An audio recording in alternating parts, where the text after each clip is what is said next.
Welcome back, guys, to the second part of my commentary battle on the Provence map, showing you how to use woods.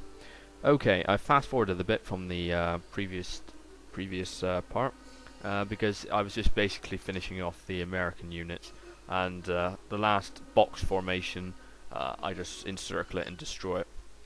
Okay, so we're now going to go over to Knight's units and look at how what he's doing. We're still going to continue on why the woods are important, because you'll see in a sec. Okay, now I've moved my Jaegers ahead because I assumed by the looking at the other American's army he had units hidden in the trees. Now look how he all comes out of the trees here. He's got so much infantry in the wood that there was no point in hiding it in the wood, because if he's going to spring an ambush, you got to let me get closer first and not come out when I'm like 100 yards away, because they're infantry. They're going to try and run against cavalry. My cavalry, I just pull them backwards, and my Jaegers, who are already ahead of my line, they're just going to fire at them when they come out of the wood because they got greater range. So the thing he's got to do now is pull them out. So there was no point in springing that ambush. There was no point in hiding your entire force in a wood, because when you do that, you know that your whole force, the whole of the enemy force, is in the wood. So there's no element of surprise when they all come popping out, because you're just expecting it. You just don't know when it's going to happen. That's the only thing. Okay, so Knight has done a good job here at the moment. He's just been skirmishing with the enemy lines. Right, now this is a don't do what Puel does, okay? Now, I could see a gap where his long rifles were, but it was actually an ambush by my enemy, because I wanted to try and isolate his long rifles from his line, so I sent my light cav forward. But I misjudged how close I was going to end up getting to his front line units, and a lot of my light infantry, light cavalry, get killed. Now, don't worry about that. No importance on the overall battle.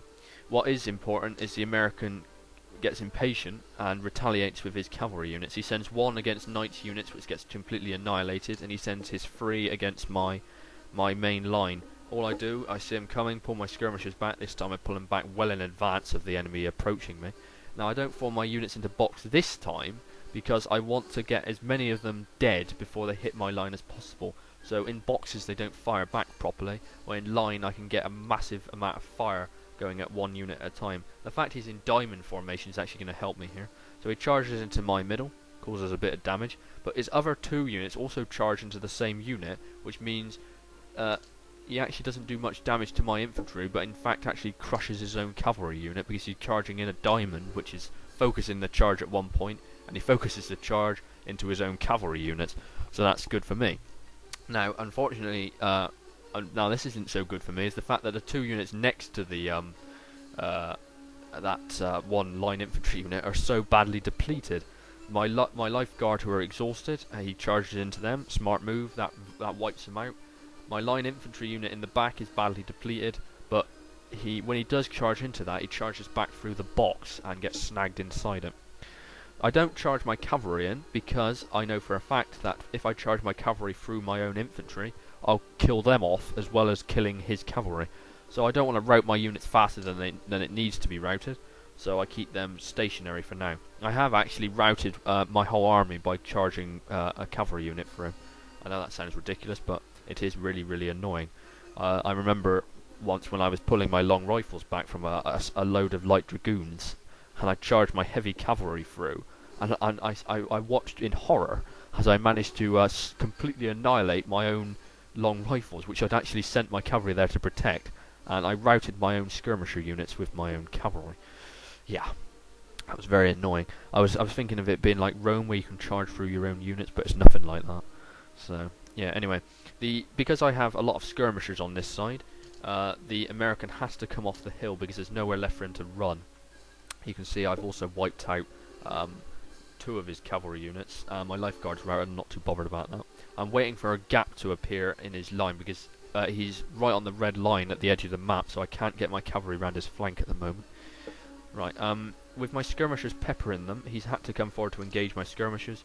Who's behind my skirmishers? My main line. If any of you have been watching my videos, you'll know that this tactic works really well.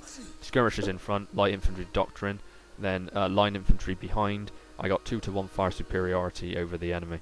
So once he comes forward, he just advances into a hail of bullets and gets totally annihilated. You can see that the two line infantry sent towards me really had no chance and were just destroyed before they even got a decent volley off, I think. The fact that they also fire into my skirmishers also helps, because my skirmishers are also spread out and are kneeling down, and a musket is very inaccurate. So it's hard enough trying to hit a line infantry unit who stood up and is in a tightly packed formation, let alone a guy who's kneeling down on the ground. Okay, I switched my guys round. I'm not going to say this is a right angle trap formation, because that name is so retarded. I'm just going to say this is my fire maneuver tactics. Now that sounds slightly cooler. Okay, in fact this isn't even a right angle, it's actually a half-sided hexagon formation. You can see it's now more like a horseshoe, actually would probably be best. The Americans advanced straight into it, and I just form what looked like my front line. I just bend it round in two places, and I end up focusing fire on his flanks and his centre.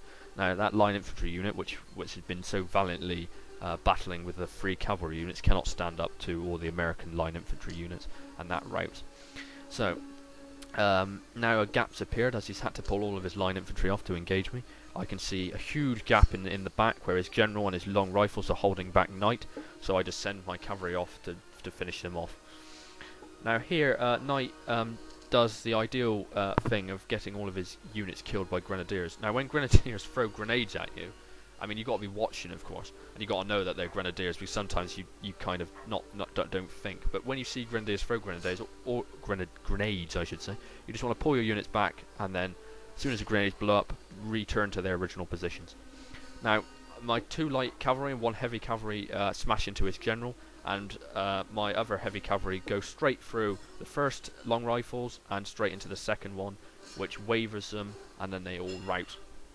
Also, the general routes as well, the long rifles rout, and at exactly the same time all the American line infantry rout. So, this battle was designed specifically to show you the ideal way of using ambush tactics. You can see at the beginning of the video how I managed to ambush that army so quickly that he really had no chance to defend himself. So, you saw the ideal way of using ambush tactics and the not so ideal way of using ambush tactics. Okay then, thanks for watching, and until next time.